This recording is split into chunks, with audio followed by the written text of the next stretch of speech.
The threadbare curtain of Nora Easton's shop window caught the afternoon sun streaming through it, casting long shadows across bolts of calico and muslin that she could barely see anymore. It was June of 1873 in Malad City, Idaho, and the world was slowly turning into watercolor smears and indistinct shapes that made her want to weep every time she tried to thread a needle. The 40-year-old seamstress had built her reputation on the finest stitching in 3 counties, and now her hands trembled as she squinted at the wedding dress laid across her work table, knowing that each stitch was becoming a guess rather than a certainty. The bell above her door jangled, and she looked up to see a tall figure silhouetted against the bright doorway, his features lost in the haze that had become her constant companion. She blinked hard, trying to force her eyes to focus, but it was like looking through wax paper. "Miss Easton." The voice was deep, hesitant, with a slight rasp that spoke of too many nights sleeping under open skies. "I am hoping you might help me with something." "Please come in," Nora said, setting down the dress and pressing her fingertips against her temples. The headaches had been getting worse along with the vision loss. "What can I do for you?" The man stepped closer, and she could make out more details now. Dark hair that needed cutting, broad shoulders beneath a worn leather vest, and hands that looked more accustomed to holding reins than anything delicate. He held a bundle of fabric that might have once been a shirt. "Name is Xavier Ross," he said, placing the bundle on her counter. "I have been working at the Double Creek Ranch about 5 miles out. The boys there said you were the best seamstress around, and I was wondering if you could mend this. It was my father's, and it is about the only thing I have left of him." Nora reached for the shirt, her fingers finding the tear before her eyes could properly focus on it. It was a substantial rip along the shoulder seam, the kind that would take careful work to make invisible. The fabric was good quality despite its age, a deep blue cotton that had been washed soft over years of wear. "I can fix this," she said, though her heart sank at the thought of trying to match the original stitching when she could barely see it. "It will take me a few days." "I appreciate it, Miss Easton. How much do I owe you?" They discussed the price, and she felt his eyes on her as she fumbled for her pencil to write down his name in her ledger. She missed the page twice before finding it, and she felt heat rise to her cheeks. "Are you all right, madam?" Xavier asked, concern evident in his voice. Nora straightened her shoulders, pride making her spine rigid. "I am perfectly fine, Mr. Ross. As I said, your shirt will be ready in a few days." She heard rather than saw him leave, the bell jangling again as the door closed. Then she sank onto her stool and let the tears come, hot and frustrated and terrified. She was 40 years old, unmarried with no family to speak of, and her livelihood was disappearing along with her sight. The doctor in Pocatello had been blunt when she had made the difficult journey to see him last month. Her vision would continue to deteriorate, and there was nothing to be done about it. He had said something about the shape of her eyes changing, about pressure building, about a dozen things that meant nothing except that soon she would be completely blind. The wedding dress on her table belonged to Margaret Sullivan, the banker's daughter, and it was due in 2 weeks. After that, she had 3 more commissions, and then what? Who would trust a blind seamstress with their fine work? Nora wiped her eyes and picked up the shirt Xavier Ross had left. She brought it close to her face, close enough that she could see the individual threads, and began to assess the damage properly. The work would be difficult but not impossible, not yet.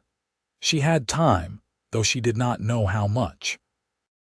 That evening, as the last light faded and the world became nothing but shadows and suggestions, Nora sat in her small quarters behind the shop and ate a cold supper, because cooking had become too dangerous with her failing sight.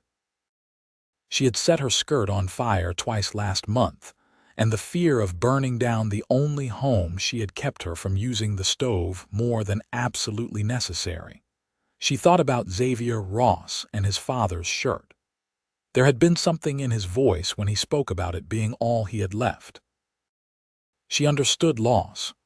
Her own parents had died when she was 16, leaving her with nothing but a needle and thread and the skills her mother had taught her. She had built this shop from that foundation, stitch by stitch, and now it was crumbling beneath her like sand. The next morning brought harsh reality. Nora woke with another blinding headache and had to feel her way to the wash basin. She splashed cold water on her face and tried to organize her thoughts. She had work to do, commissions that people were counting on, and feeling sorry for herself would not help anyone. She made her way to the shop and began working on Margaret Sullivan's wedding dress. The beading around the neckline required precise placement, and she found herself having to lean so close to the fabric that her nose nearly touched it. Hours passed in painful concentration, and by noon, she had completed perhaps a quarter of what she should have done. The bell rang again, and she looked up to see another figure in the doorway. This one she recognized by voice before appearance. "Nora, dear, I came to check on the dress," Margaret Sullivan said, her voice bright with excitement. At 22, she was young enough to be Nora's daughter, and her enthusiasm for her upcoming wedding was infectious even in Nora's current state. "It is coming along well," Nora lied, gesturing to the dress. "The beading is taking some time, but it will be beautiful." Margaret came closer, and Nora saw the young woman's smile fade. "Nora, are you well? You look exhausted." "I am fine, just working hard to make sure your dress is perfect." "I heard that Mrs. Chen saw you stumble on the boardwalk yesterday. People are worried about you." Small towns, Nora thought with a mixture of affection and frustration. Everyone knew everyone's business. "I am managing, Margaret. Please do not worry about me." But Margaret did worry, as did half the town apparently, because over the next few days Nora received visits from the minister's wife, the school teacher, and even old Mr. Abernathy, who ran the general store. They all came with casseroles and concern, and Nora had to smile and reassure them while inside she was screaming that their kindness only reminded her of how much she was losing. Xavier Ross came back on the third day, right when Nora was about ready to give up on his shirt entirely. She had tried 3 times to repair the seam, and each time her stitches had been crooked, uneven, nothing like her usual work. She was considering telling him she could not do it when the bell announced his arrival. "Mr. Ross," she said, quickly moving to stand between him and the shirt. "I was not expecting you for another day or two." "I know, madam, and I apologize for coming early. I was in town picking up supplies and thought I would check in. I am in no rush, though. Please take whatever time you need." There was something gentle in his voice that made Nora's throat tight. She was so tired of being strong, so exhausted from pretending everything was fine when her world was falling apart. "Mr. Ross, I need to be honest with you," she heard herself say, and then the words were tumbling out before she could stop them.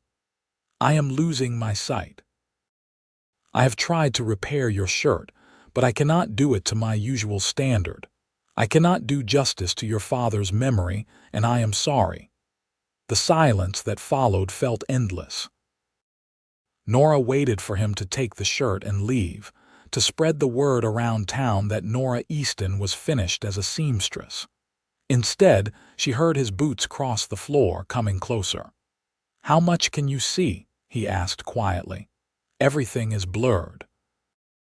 "I can make out shapes and colors at a distance, but anything requiring detail, I have to hold so close to my face that my back aches from hunching over. And the doctors cannot help. No, it will only get worse."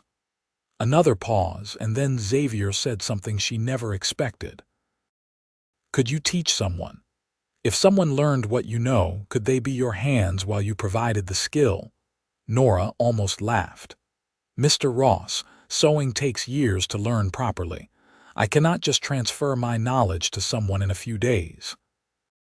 But you could transfer it over weeks or months, could you not? And in the meantime, someone could help you with the close work. Who would do such a thing? Everyone in this town has their own work, their own lives. I cannot ask someone to set all that aside to help me. You are not asking. I am offering. This time Nora did laugh, though it came out more like a sob. You, Mr. Ross, you are a ranch hand. Surely you have cattle to tend, fences to mend. And even if you had the time, sewing is not exactly men's work. She heard him move and then felt his hands take hers. His were rough, calloused from hard labor, but his touch was surprisingly gentle. Miss Easton, my father died 2 years ago. Before that, it was just him and me on a small spread in Montana. When he got sick, I did everything. I cooked, I cleaned, I did what needed doing. I learned that work is work, whether it is done by a man or a woman. And right now, you need help. I have evenings free and Sundays off. If you are willing to teach me, I am willing to learn. Nora wanted to refuse. Her pride demanded it. But she thought of Margaret Sullivan's wedding dress, of the other commissions waiting, of Xavier's shirt that she could not repair. She thought of going blind with nothing, losing everything she had built. Why? She whispered. Why would you do this for someone you barely know? Xavier was quiet for a moment, and when he spoke, his voice was raw with emotion. Because when my father was dying, a woman in our town helped us. She brought food, helped tend to him, asked for nothing in return. I asked her the same question you are asking me now. She said that kindness does not need a reason, and that someday I would have the chance to pass it on. I think this is that chance. Nora felt tears sliding down her cheeks. She was so tired of being strong, so exhausted from carrying everything alone. All right, she said, all right. But I warn you, I am not an easy teacher. She felt rather than saw his smile. I did not figure you would be, madam. And so began the strangest partnership Nora had ever known. Xavier Ross showed up that evening after his work at the ranch, dusty and tired but ready to learn. Nora started him with the basics, threading a needle, simple stitches, the way to hold fabric so it did not pucker. His first attempts were disasters. His large hands seemed designed to tangle thread and poke holes in fabric.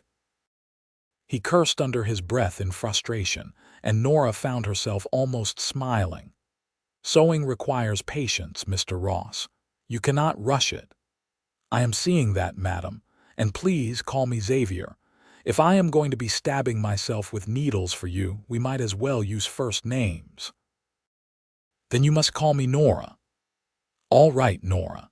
Now, do I push the needle like this, or am I about to ruin this scrap of fabric too? They worked until full dark, until Nora's eyes were burning and Xavier's fingers were spotted with blood from needle pricks. But he learned the basic straight stitch, and that was something. He came back the next evening and the next.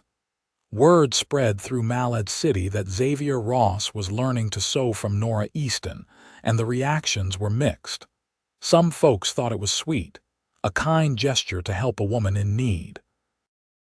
Others muttered that it was not right, a man doing woman's work. Xavier ignored them all and kept showing up. By the end of the first week, he could do a passable backstitch. By the end of the second, he was helping Nora with the beading on Margaret's dress, his young eyes seeing what hers could not, his hands following her instructions.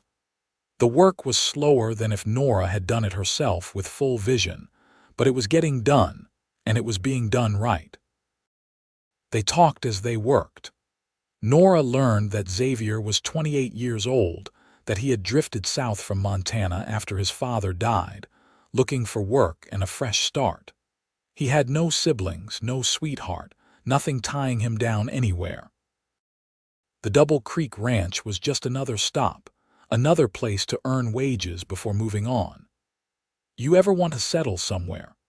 Nora asked one evening as they worked side by side at her table, her eyes close to the fabric while Xavier's hands did the actual stitching under her direction. I used to think I did not, Xavier said slowly.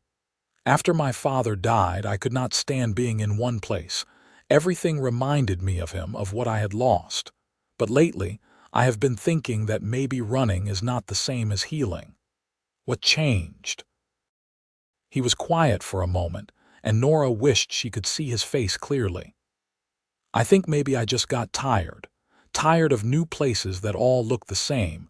Tired of not having anything or anyone that matters. My father used to say that a man needs roots as much as he needs wings. I had the wings. Maybe it is time for the roots. Nora understood that. She had roots, deep ones, in this town and this shop. The thought of losing them terrified her more than the blindness itself. Margaret Sullivan's dress was finished on time, and when the young woman came to collect it, she gasped at the sight of it. Nora, it is perfect. More beautiful than I even imagined. Nora felt a swell of pride, even though she could barely see the finished product. Xavier had been her hands, but the vision, the design, the skill had all been hers. They had done it together. The wedding took place on a Sunday in late July, and Nora attended with Xavier as her escort since the crowds and her poor vision made it dangerous for her to navigate alone.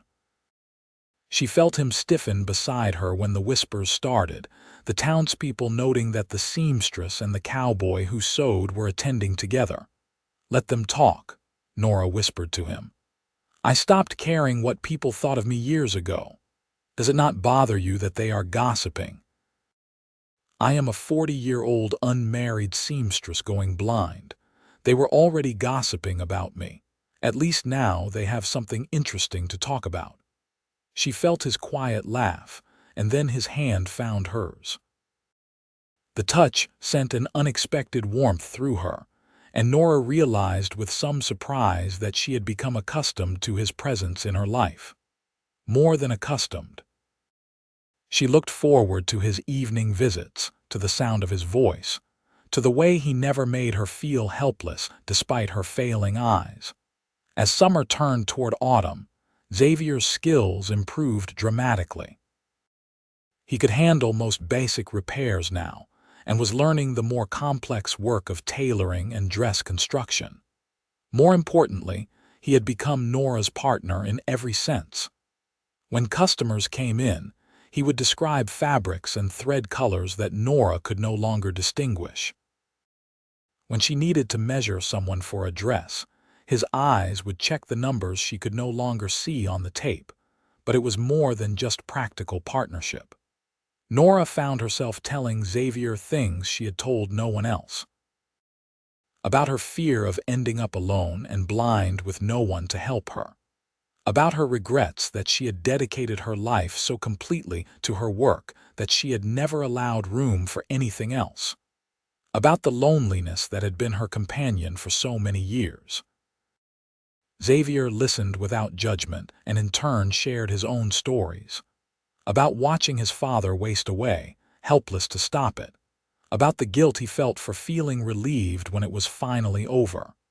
About the years spent drifting, trying to outrun grief and regret. "Do you think we get second chances?" Nora asked one evening in early September.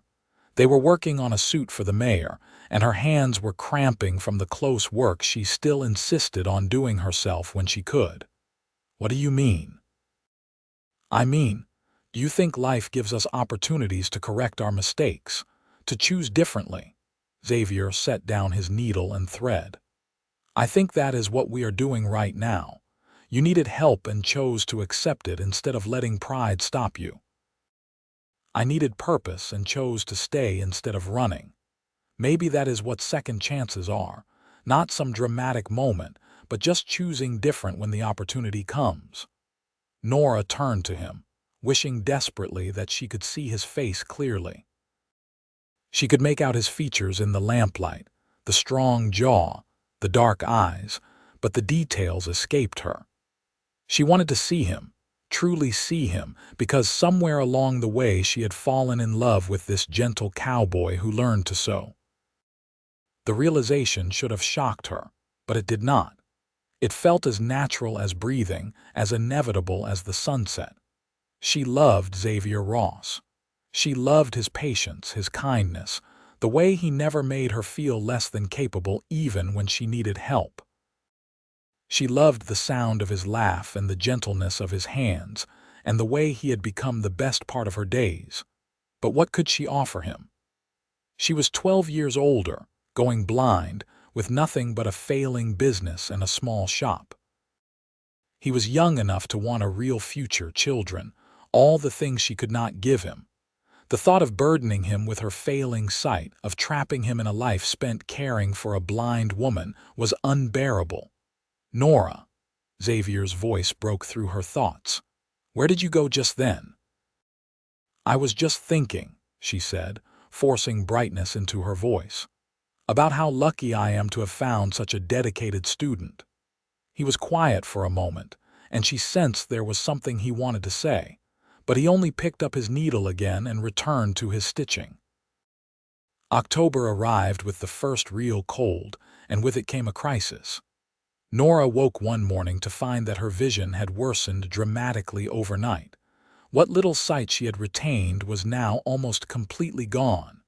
She could see light and shadow, vague shapes, but nothing more. She sat on the edge of her bed and felt panic claw at her throat. She could not do this. She could not run her shop, could not work, could not even safely navigate her own home. Everything she had feared was coming true, and it was happening so fast.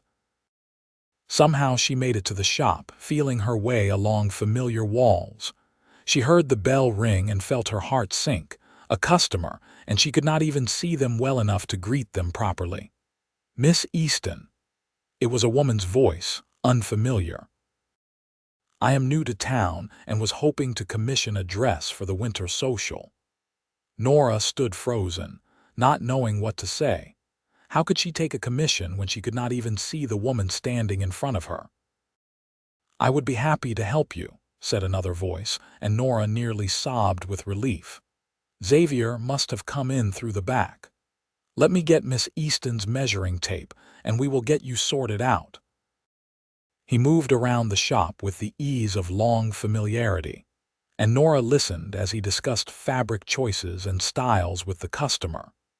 His voice was confident, professional, and when he asked Nora her opinion on design elements, she was able to contribute even though she could not see. After the customer left, Nora sank onto her stool. "It is worse," she whispered. "Xavier, I can barely see anything anymore." She felt him crouch in front of her, felt his hands take hers. "Then we adjust. You still have all the knowledge, all the skill. I will be your eyes and you will be my teacher. We will do this together." "Why?" she asked, the question that had been burning in her heart for weeks. "Why are you really doing this? You have learned to sew. You could take those skills anywhere, start your own business. Why stay here helping a blind woman? Do you really not know?" His voice was rough with emotion. "Nora, I stay because I cannot imagine being anywhere else. I stay because your voice is the first thing I want to hear in the morning and the last thing I want to hear at night. I stay because somewhere between learning to thread a needle and finishing Margaret Sullivan's dress, I fell completely in love with you." Nora felt like she could not breathe. "Xavier, I am 40 years old. I am going blind. You deserve someone young, someone who can give you a real future." "You are my future," he said fiercely. "Do you think I care about your age? Do you think your eyes changing makes any difference to how I feel? Nora, you are the strongest, most talented, most incredible woman I have ever known. You built a business from nothing. You have faced losing everything with courage and grace. You trusted me when you had no reason to. You gave me purpose when I was drifting. I love you, not despite your challenges, but including them. All of you, everything you are." Tears streamed down Nora's face. "I love you too," she whispered. I've been trying not to because I thought it was unfair to you. But Xavier, I love you so much it terrifies me." She felt him stand, felt his hands cup her face. "May I kiss you?" "Yes," she breathed. "Please, yes." His lips found hers in the dimness of the shop, and Nora felt like she was finally seeing clearly for the first time in months. This was right. This was real. This was the second chance she had asked about, being offered to her in the form of a cowboy who learned to sew. The kiss was gentle at first, tentative, as if they were both afraid of breaking something precious. Then it deepened, became urgent, full of all the longing and fear and hope they had been carrying. When they finally broke apart, Nora was trembling. "We should probably talk about the practical matters," Xavier said, his voice unsteady. "I make decent wages at the ranch, and with what the shop brings in, we could manage. I know I am asking you to take a chance on a man with very little to offer except his heart and his hands." "That is everything I need," Nora said. "But Xavier, people will talk. They already whisper about us working together. If we were to marry, some of them would say terrible things. That you are marrying me for my business, that I am taking advantage of you, that it is not proper." "Then let them talk," Xavier said, echoing her words from Margaret's wedding. "I spent 2 years not caring about anything or anyone. I will not spend the rest of my life pretending I do not love you just because some people cannot understand it." Over the next few weeks, they settled into a new rhythm. Xavier quit his job at the Double Creek Ranch and moved into the small room above the shop. Some townspeople did gossip, but others surprised Nora with their support. Margaret Sullivan made a point of telling everyone that her beautiful wedding dress had been a collaboration, giving Xavier credit for his work. The minister's wife mentioned in church that helping one another was godly work, regardless of who was doing what kind of task. They were married in November, a simple ceremony in the church with a handful of friends attending. Nora wore a dress she and Xavier had made together, cream-colored wool with blue embroidery at the collar.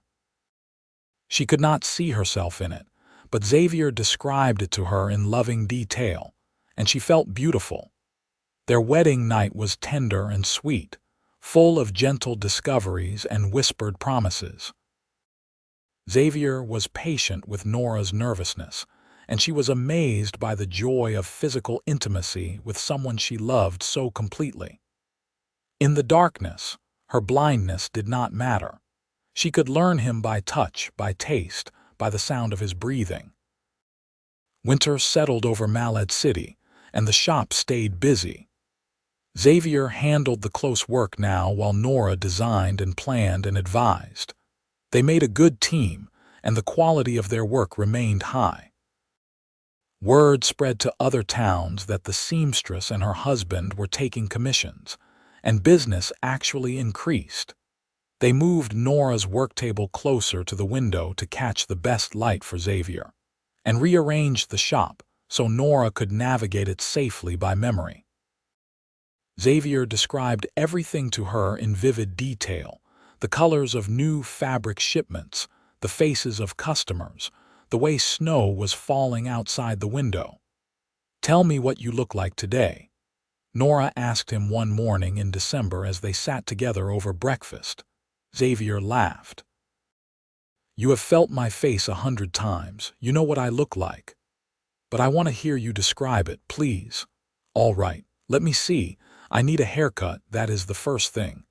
My hair is getting too long and keeps falling in my eyes when I am sewing. I have a scar on my chin from when I was 10 and fell off a fence. My eyes are brown, or so I am told.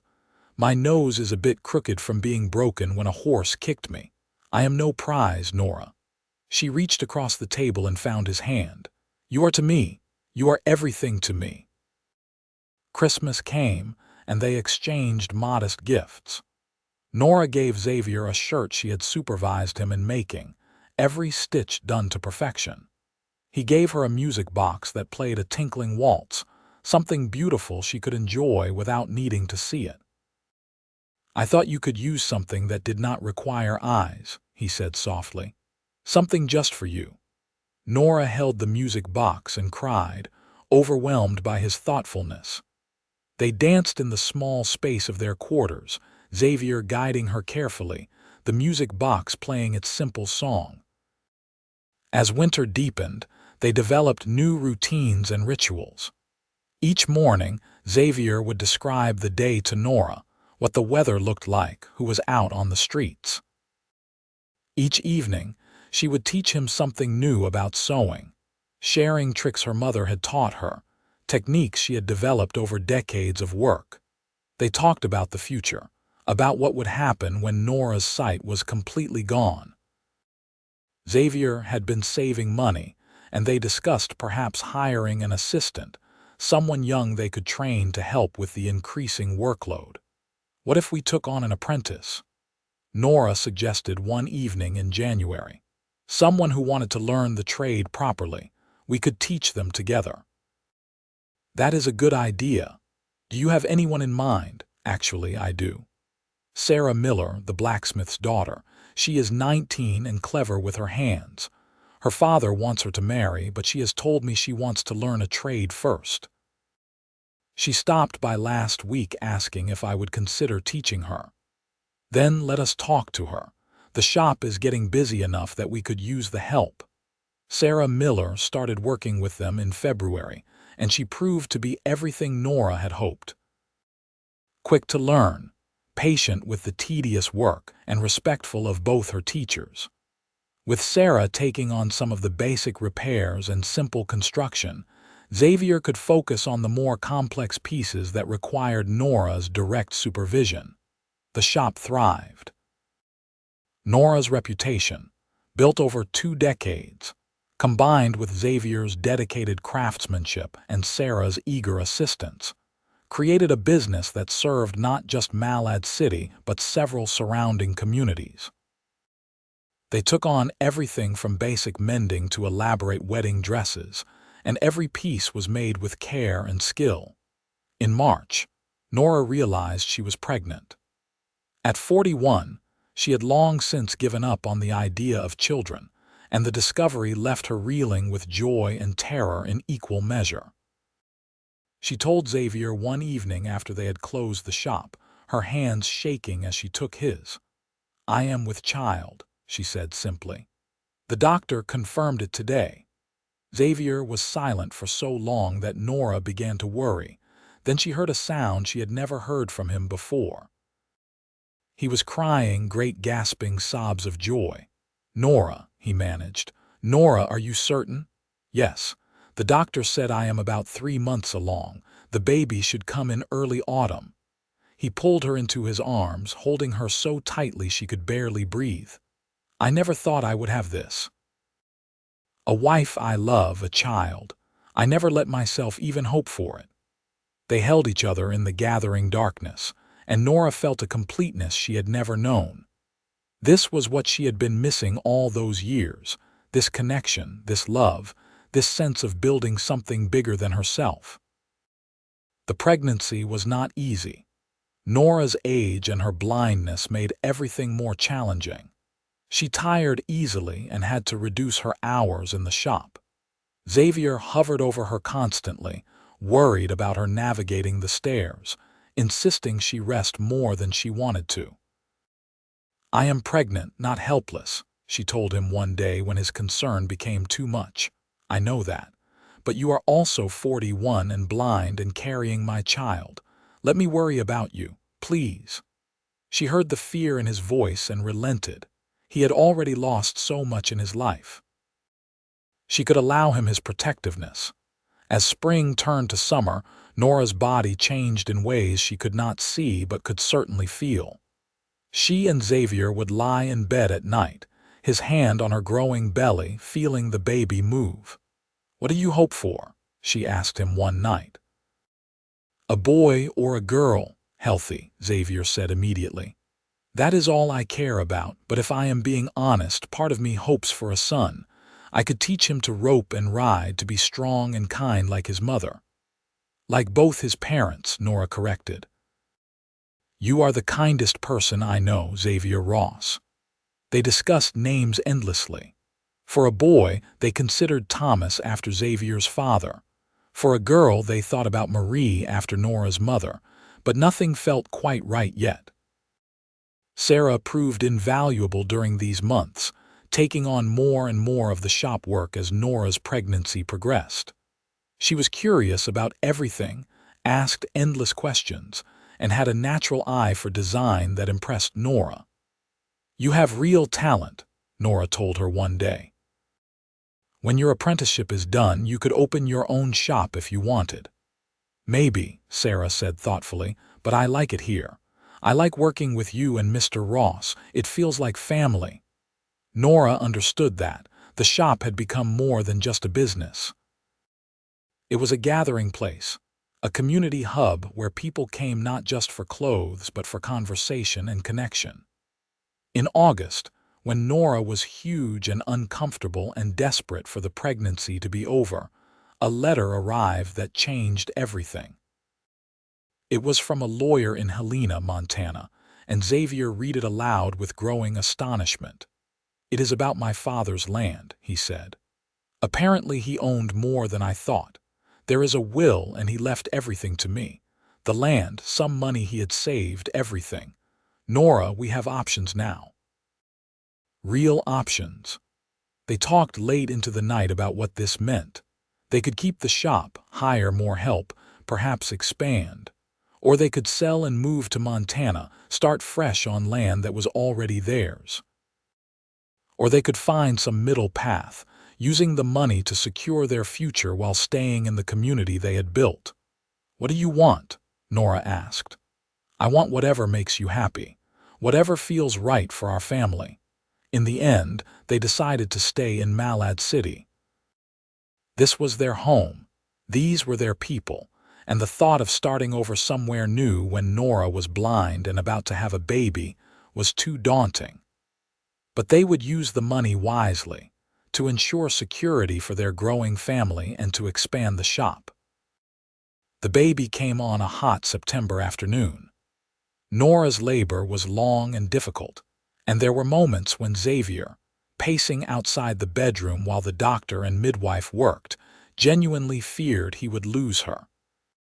But Nora was strong, stronger than anyone gave her credit for, and just before sunset, she gave birth to a healthy baby boy. "He is perfect," the midwife said, placing the baby in Nora's arms. 10 fingers, 10 toes, and a pair of lungs on him." Xavier came in and saw his wife, exhausted and blind and radiantly beautiful, cradling their son. He knelt beside the bed, his hand covering hers where it rested on the baby's chest. "What should we name him?" Nora whispered. Xavier thought of his father, of all the things Thomas Ross had taught him about being a man. But he also thought of new beginnings, of second chances, of the life he and Nora were building together. "What about William?" "It means protector. And I want to protect this little family. We have made more than I have ever wanted anything." "William Ross," Nora said, testing the name. "I like it. William Thomas Ross." Their son had his father's dark hair and his mother's stubborn determination. He was a fussy baby those first few weeks, and between the demands of a newborn and the shop, Nora and Xavier were exhausted. But they were also deliriously happy. Sarah stepped up again, taking on even more responsibility in the shop so Nora could focus on the baby. She proved to have a good head for business as well as skilled hands, and they began talking about making her a partner rather than just an apprentice. As autumn deepened and William grew, Nora navigated the challenges of motherhood while blind. She learned to recognize her son's cries, to dress and bathe him by touch, to nurse him in the darkness that was now her constant companion. Xavier helped with everything, changing diapers and walking the floor with a crying baby in the middle of the night. "I never knew I could be this tired," he said one night after finally getting William to sleep. "I never knew I could be this happy," Nora replied. Winter came again, their second as a married couple, and the shop continued to thrive. They hired another young woman to help with basic work, which freed up Sarah to focus on more complex pieces. The business model they had created, with Nora's knowledge and design sense guiding Xavier and Sarah's skilled hands, proved remarkably successful. People came from as far as Boise for their work, drawn by word-of-mouth recommendations. The fact that the head seamstress was blind and her husband had learned to sew became not a liability, but part of their story, proof that obstacles could be overcome with dedication and love. On their first wedding anniversary, Xavier surprised Nora with a gift. He had been working on it secretly for months, stealing moments when she thought he was doing other things. "I made you a quilt," he said, spreading it across their bed. "Each square represents something from our year together. This one is the shop. This one is Margaret's wedding where I finally got the courage to hold your hand. This one is William. This is our wedding day. I embroidered them all myself." Nora ran her hands over the quilt, feeling the different textures and stitching patterns. She could picture it in her mind, each memory captured in fabric and thread. "It is the most beautiful gift anyone has ever given me," she said, her voice thick with tears. "Xavier, you have given me so much, a future when I thought I had none, a family when I had resigned myself to being alone. Purpose and love and joy. You gave me all that too," he said quietly. "I was lost when I came to Malad City. I was just going through the motions of living. You showed me what it meant to truly be alive." They made love that night with the tenderness of long familiarity, knowing each other's bodies better now, understanding what brought pleasure and comfort. Afterward, they lay tangled together under the anniversary quilt, listening to William's soft breathing from his cradle beside their bed. Spring of 1875 brought changes and challenges. William was learning to crawl, getting into everything, and Nora had to be constantly vigilant to keep him safe in a world she could not see. Xavier baby-proofed their quarters as best he could, moving anything dangerous out of reach, but it was exhausting. The shop faced new competition when a traveling salesman started coming through town selling ready-made clothing. It was cheaper and faster than custom work, and some of their customers were drawn away by the convenience. "We need to adapt," Xavier said at a family meeting that included Sarah. "What can we offer that ready-made clothes cannot?" "Quality," Nora said immediately. "Fit, personalization." Ready-made clothing is fine for some things, but for special occasions, for clothes that matter, people will still want custom work. They shifted their focus, concentrating on wedding dresses, church suits, special occasion wear. They also began offering alteration services for the ready-made clothes, fixing poor fit and customizing the generic garments. It was not the same as before, but they managed. That summer, Sarah got married to a clerk from the bank. She and her husband moved into a small house near the shop, and she continued working with Nora and Xavier.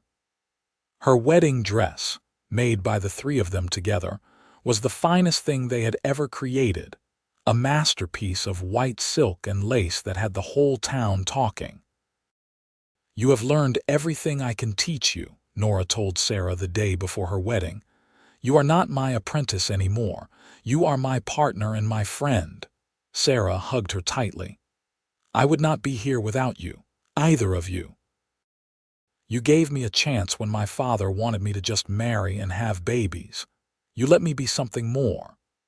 The wedding was beautiful, and Nora sat in the church with William on her lap and Xavier beside her, thinking about how much had changed in 2 years. She had gone from facing complete loss to having more blessings than she could count. As William grew from baby to toddler, Nora's world was increasingly defined by sound and touch and smell. She learned to recognize people by their footsteps, to judge the weather by the feel of the air, to navigate her familiar spaces with confidence. Xavier remained her eyes when she needed them, describing the world to her in patient detail. But she was determined to be as independent as possible. "Tell me what William looks like today," she would ask, and Xavier would describe their son's dark curls that needed cutting, the mischievous smile, the way he was starting to look like his grandfather Thomas. When William was 2, Nora discovered she was pregnant again. This time the news was met with more confidence than terror. They knew what to expect now, and though Nora was 43 and the risks were even greater, she was determined to see it through. "We must be out of our minds," Xavier said, but he was smiling when he said it. "Absolutely," Nora agreed, "but I have always been fond of calculated risks. This pregnancy was harder than the first. Nora was exhausted constantly, and her body protested the demands being placed on it. But in March of 1876, she gave birth to a daughter. They named her Grace, because that was what she was, an unexpected Grace note in their already full life. Grace was an easier baby than William had been, content to be held and cuddled, sleeping through the night within a few weeks. Nora felt her age more acutely this time, the sleepless nights taking a harder toll, but Xavier was there through it all, sharing every burden and joy. The shop had to adjust again. Nora could not spend as much time there anymore, not with 2 young children to care for. They hired another seamstress, an older woman named Martha who was widowed and needed work. Martha was skilled enough to handle most basic commissions, which allowed Xavier and Sarah to focus on the complex pieces that still needed Nora's input. It was not the life Nora had imagined when she was a young woman building her business. Back then, she had thought success meant doing everything herself, being completely independent. Now, she understood that true strength was knowing when to accept help, when to delegate, when to build something bigger than one person could create alone. Xavier continued to amaze her with his skill and dedication. He had long since surpassed what anyone would have thought possible for someone who started learning to sew in his late 20s. His work was meticulous, his eye for detail exceptional. He had taken to the craft with a passion that equaled Nora's own. "You are a better seamstress than I ever was," Nora told him one evening as they sat together reviewing Sarah's designs for the next season. "I had a good teacher," Xavier said. "The best. But Nora, the designing, the artistic vision, that is all you. I just do what you tell me to do." "You do far more than that, and you know it. You have taken what I taught you and made it your own. You have saved this business and built it into something even better than it was before." As their children grew, they filled the house with noise and laughter. William was all energy and curiosity, constantly asking questions and getting into mischief. Grace was quieter, more thoughtful, content to sit and listen to stories. Nora told them tales while she worked, her hands busy with mending or handwork while her voice spun adventures. Xavier taught William to ride when the boy turned 4, short trips around town on a gentle horse. He described everything they saw to Nora when they returned, and she could picture it all, her son and husband exploring the world together. Grace showed an early interest in fabric and sewing, wanting to touch everything in the shop, asking endless questions about how things were made. At 3 years old, she could already identify different fabrics by touch, a skill that delighted Nora. "She is going to be a seamstress like her mother," Xavier predicted. "Maybe," Nora said. "Or maybe she will be something completely different. Whatever she wants to be, we will support her." The years passed in a blur of work and family and community. The shop continued to evolve, adapting to changing times and fashions. They added mail order services, with Xavier carefully recording measurements and specifications from customers who wrote from other towns. Sarah's husband joined the business to help with the administrative side. And what had started as Nora's one-woman shop became a true family enterprise. In 1878, when Nora was 46, they received word that the territorial governor would be visiting Malad City and needed formal attire made for an important dinner. It was the kind of high-profile commission that could make or break a business's reputation. Xavier and Sarah worked for 2 weeks on the suits, with Nora supervising every detail. When the governor's party arrived to collect the finished garments, they were effusive in their praise. "I've had clothing made in San Francisco and Denver," the governor said, "and this is easily the equal of anything I have received. You have quite the operation here." As the governor left, Xavier turned to Nora. "We did it. We created something that can stand with the best anywhere." "We did," Nora agreed. "But more importantly, we built a life. A good life." That evening they sat on the small porch behind their quarters, children playing in the yard, the sounds of the town settling down for the night around them. Nora's world was darkness, had been complete darkness for several years now, but she felt like she saw everything clearly. She thought back to that day 5 years ago when Xavier had first walked into her shop with his father's torn shirt. She had been drowning then, terrified and alone, facing a future that seemed to hold nothing but loss. "What are you thinking about?" Xavier asked, taking her hand. "About how sometimes the best things in life are the ones we never planned for. I thought I had my life figured out. My shop, my work, my independence. And then I started going blind and it felt like everything was ending. But it was really a beginning." "Yes," Nora said softly, "the best beginning. I would not change any of it, Xavier, not the fear, not the struggle, none of it. Because it brought me here to you, to this life we have built." Xavier's arm came around her shoulders, pulling her close. "I love you, Nora Ross. I loved you when you were a terrified woman trying to hide how bad your vision had gotten. I loved you when you finally trusted me enough to let me help. I love you more now than I did then, and I will love you more tomorrow than I do today. Promise me something," Nora said. "Anything. Promise me that if something happens to me, if I die young or if my health fails, you will not go back to drifting. That you will stay here, raise our children, keep the shop going. Promise me you will keep living, not just existing." Xavier was quiet for a moment. "I promise. But you have to promise me the same thing. If something happens to me, you do not give up. You keep fighting, keep living, keep being the strong woman I fell in love with. I promise." They sat in the gathering darkness, listening to their children play, feeling the peace of a hard day's work completed and a home filled with love. It was not the life either of them had imagined, but it was better than anything they had dreamed.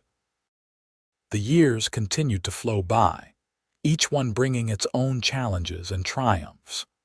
William grew into a serious young boy who loved books and learning, surprising everyone by showing more interest in the business side of the shop than in ranching or cowboying.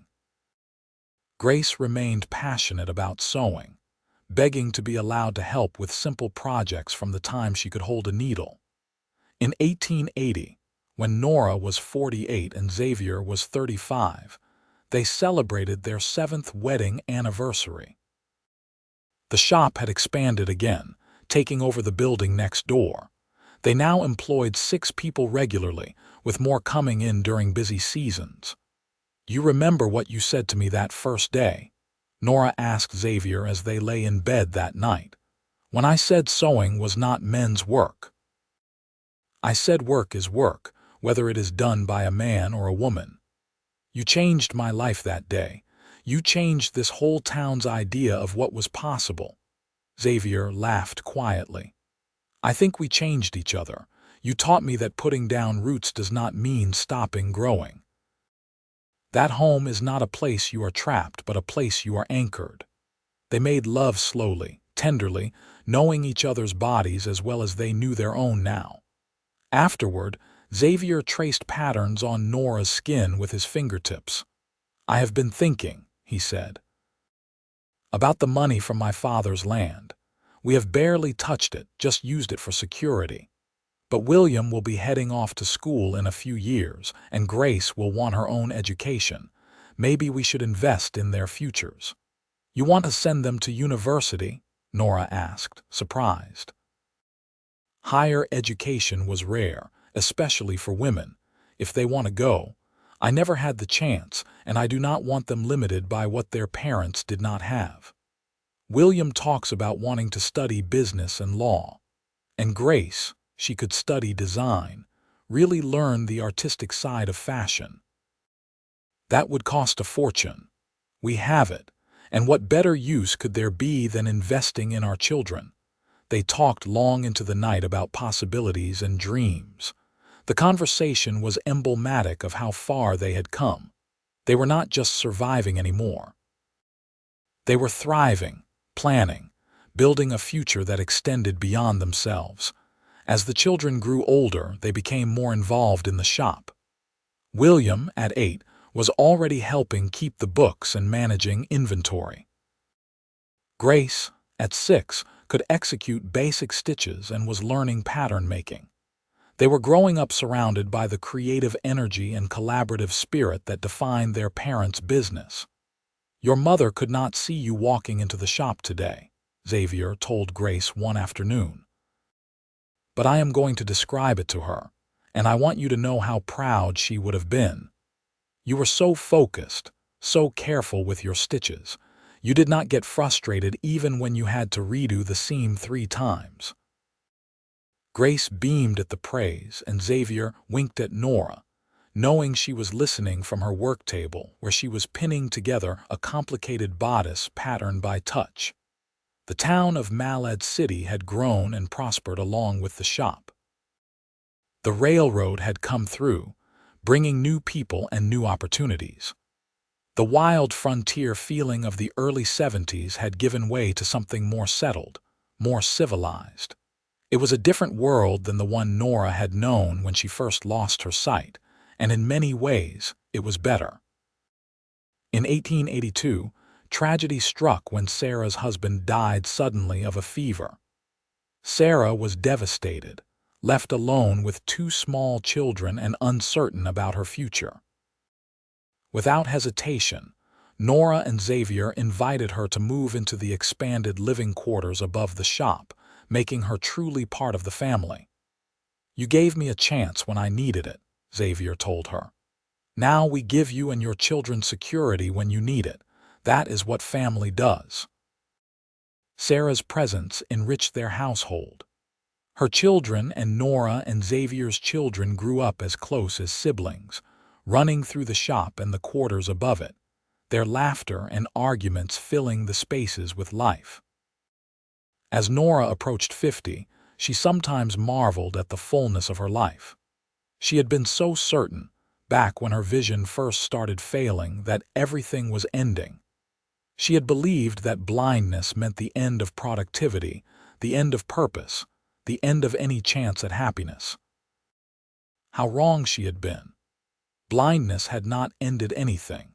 It had transformed everything, forced her to adapt and grow in ways she never would have otherwise. It had brought Xavier into her life, had created the partnership that became the foundation for everything they built together. "Do you ever regret it?" she asked Xavier one quiet evening when the children were all asleep, and the shop was dark and peaceful below them. "Giving up cowboying to learn to sew, tying yourself to a blind woman and all the complications that came with it." "Not for a single moment," Xavier said without hesitation. "Nora, that day I walked into your shop with my father's shirt, I was existing, not living. I was going through motions, earning wages, moving from place to place with no purpose or connection. You gave me everything. A craft I am proud of, a business I helped build, a wife I adore, children who are my world. How could I ever regret the best decision I ever made?" "I love you," Nora said simply. More than I can ever adequately express. Then let me say it for both of us. You are my heart, Nora Ross. You always will be. The years continued their march. William went off to university in Boise at 18, studying business just as he had dreamed. Grace, at 16, was already skilled enough to handle complex commissions on her own, though she still sought her mother's advice on design elements. The shop had become a true institution in Malad City. 3 generations worked there now, with Sarah's oldest daughter having joined as an apprentice. The quality of their work remained exceptional, their reputation spreading across the entire Idaho territory and beyond. In 1888, Idaho was preparing for statehood, and the celebrations brought commissions flooding in. Everyone wanted new clothes for the festivities, and the shop worked around the clock to meet the demand. Nora, now 56, could no longer work the long hours she once did, but she remained the creative heart of the operation, the one whose vision guided everything they produced. "I am getting old," she told Xavier one evening, her voice rueful. "We both are," he said. He was 43 now, his dark hair showing silver at the temples. "But we are getting old together, and that is all I ever wanted." William came home from university that summer with a degree and a proposal. He wanted to open a second location, expanding the family business. He had the business plan worked out, the financing secured, everything ready to go. "What do you think?" he asked his parents nervously. "I know it is a risk, but I believe we can do it." Nora and Xavier exchanged glances, the wordless communication of 2 people who had been partners for so long they could almost read each other's thoughts. "I think your grandfather Thomas would be proud," Xavier said slowly. "And I think your grandmother Marie would be too. You are taking what we built and growing it, which is exactly what should happen." William opened the second shop in Pocatello with Grace as his partner. She handled the creative side while he managed the business operations, a perfect partnership that echoed their parents' collaboration. The expansion was a tremendous success, proving that what Nora and Xavier had created could grow beyond them. As the new decade began, Nora and Xavier gradually stepped back from day-to-day operations. They were still involved, still consulted on difficult projects, but the next generation was firmly in charge now. It felt right, this passing of the torch, this evolution of what they had built together. Remember when you could not thread a needle without stabbing yourself? Nora teased Xavier one quiet afternoon. "Remember when you were too proud to admit you needed help?" he countered. They were in their 60s now, Xavier more so than Nora, and their life had settled into comfortable rhythms. They spent their days in the shop when they felt like it, with their grandchildren when they visited, and with each other always. One evening in the spring of 1892, they sat on their porch watching the sunset they could not see but could feel in the cooling air and changing sounds of the town around them. "If you could go back," Xavier asked, "back to that day I walked in with my father's shirt, would you change anything?" Nora thought about it carefully. She thought about the fear and pain of losing her sight, about the struggles and challenges, about all the difficult moments. Then she thought about the love and family and purpose she had found. "Not a single thing," she said firmly. "Every moment, good and bad, brought me here, to you, to our children, to this life. I would not trade any of it." Xavier took her hand, his calloused fingers intertwining with hers. "Neither would I. You know what I think about sometimes? I think about that woman in Montana who helped my father and me. I wonder if she knew what would come from her kindness, that it would echo forward, creating all of this." "Maybe that is how it works," Nora said thoughtfully. "We never know how our actions will ripple out into the world. We just do the right thing in the moment and trust that it matters." "It mattered," Xavier said softly. "Everything you did, Everything you taught me, it all mattered." They sat in the gathering darkness. Two people who had found each other when they both needed finding, who had built something beautiful from loss and fear and determination. Around them, Malad City settled into evening, the shop they had built standing strong and prosperous, their family thriving, their love as solid as it had ever been. Nora thought about the young woman she had been, so certain she needed no one, so focused on independence that she had isolated herself. She thought about the terrified woman facing blindness alone. And she thought about the woman she had become, surrounded by love and family and purpose, richer in all the ways that mattered than she had ever been when she could see. "Tell me what the sunset looks like tonight," she said to Xavier. He described it for her, painting the picture with words as he had done thousands of times before. The orange and pink streaking across the sky, the way the light caught the mountains in the distance, the purple shadows spreading across the valley. Nora closed her sightless eyes and saw it all in her mind's eye, as beautiful as any sunset she had witnessed with her physical sight. More beautiful, perhaps, because it was filtered through the love of the man beside her. "It is perfect," she said softly. "Yes," Xavier agreed. "It is." And in that moment, in the cooling evening air with their hands clasped and their lives entwined, it truly was perfect.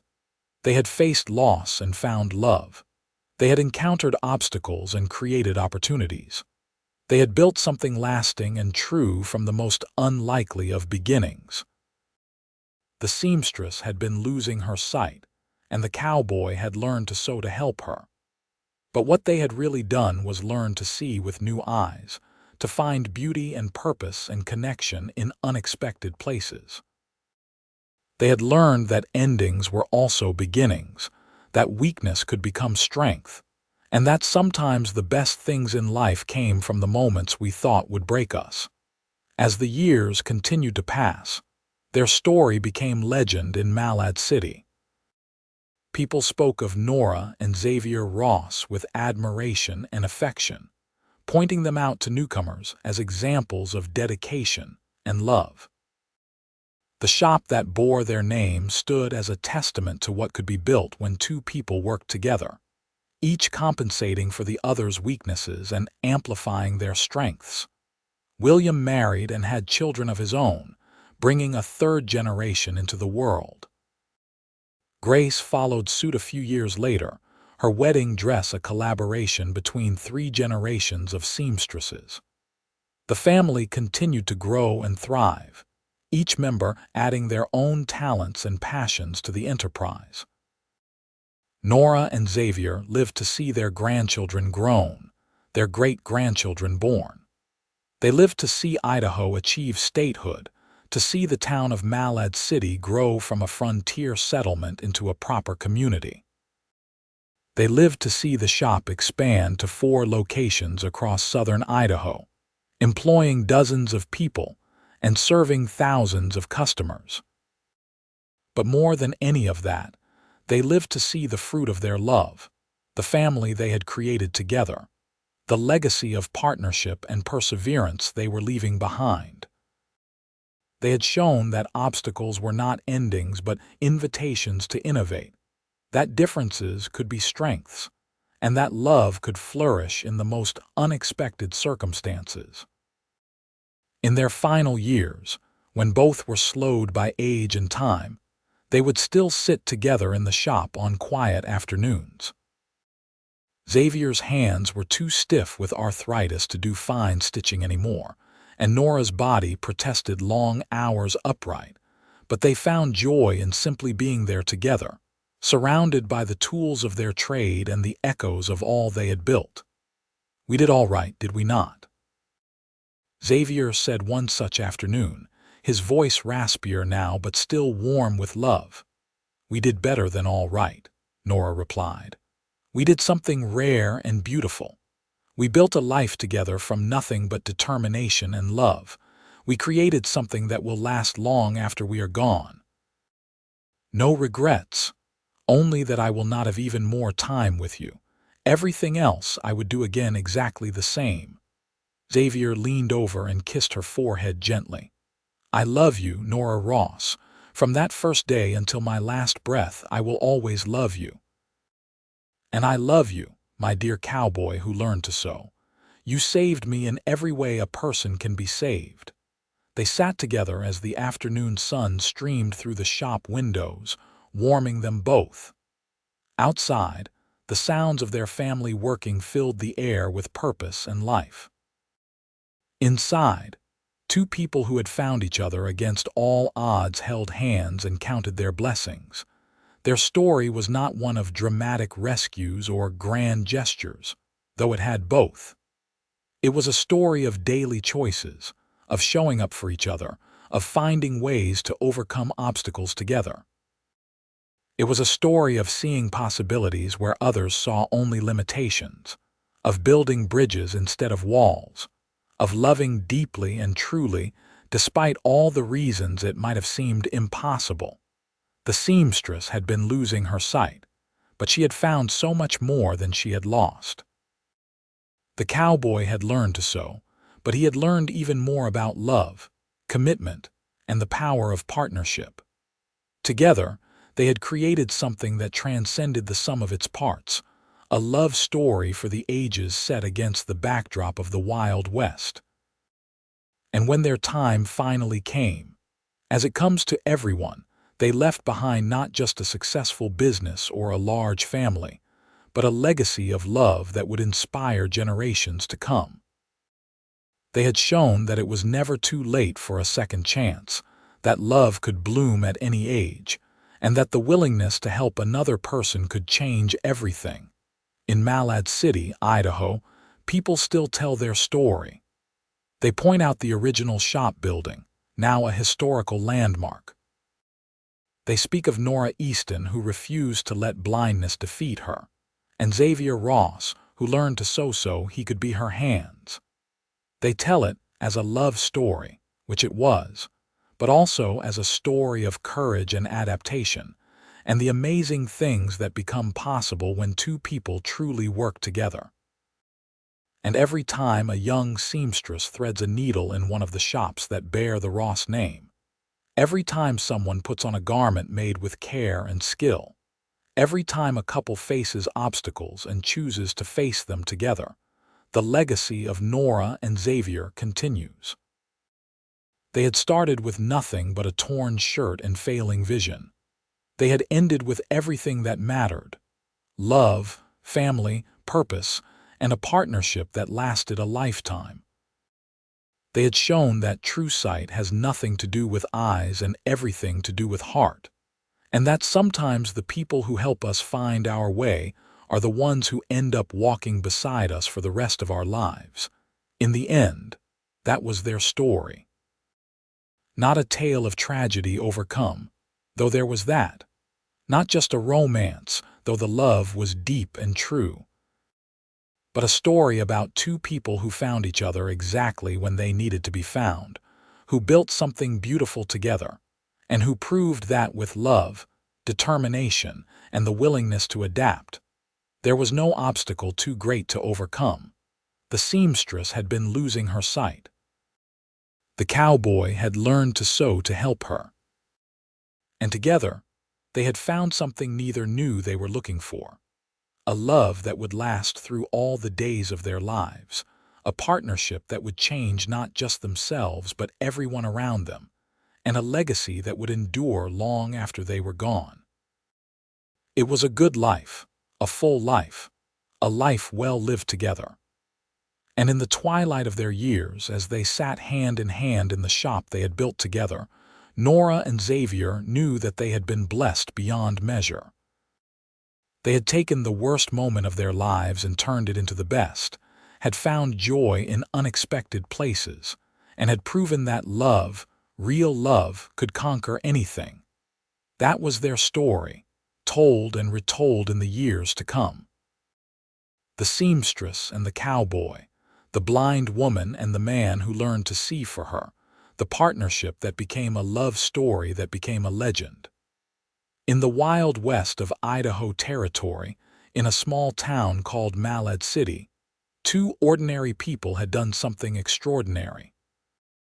They had loved each other through everything, built a legacy that lasted generations, and shown the world that sometimes the greatest adventures begin when everything seems lost. And that, ultimately, was the greatest gift they gave to each other and to everyone who knew their story. The knowledge that it is never too late, nothing is truly impossible, and love, real love, can transform everything it touches.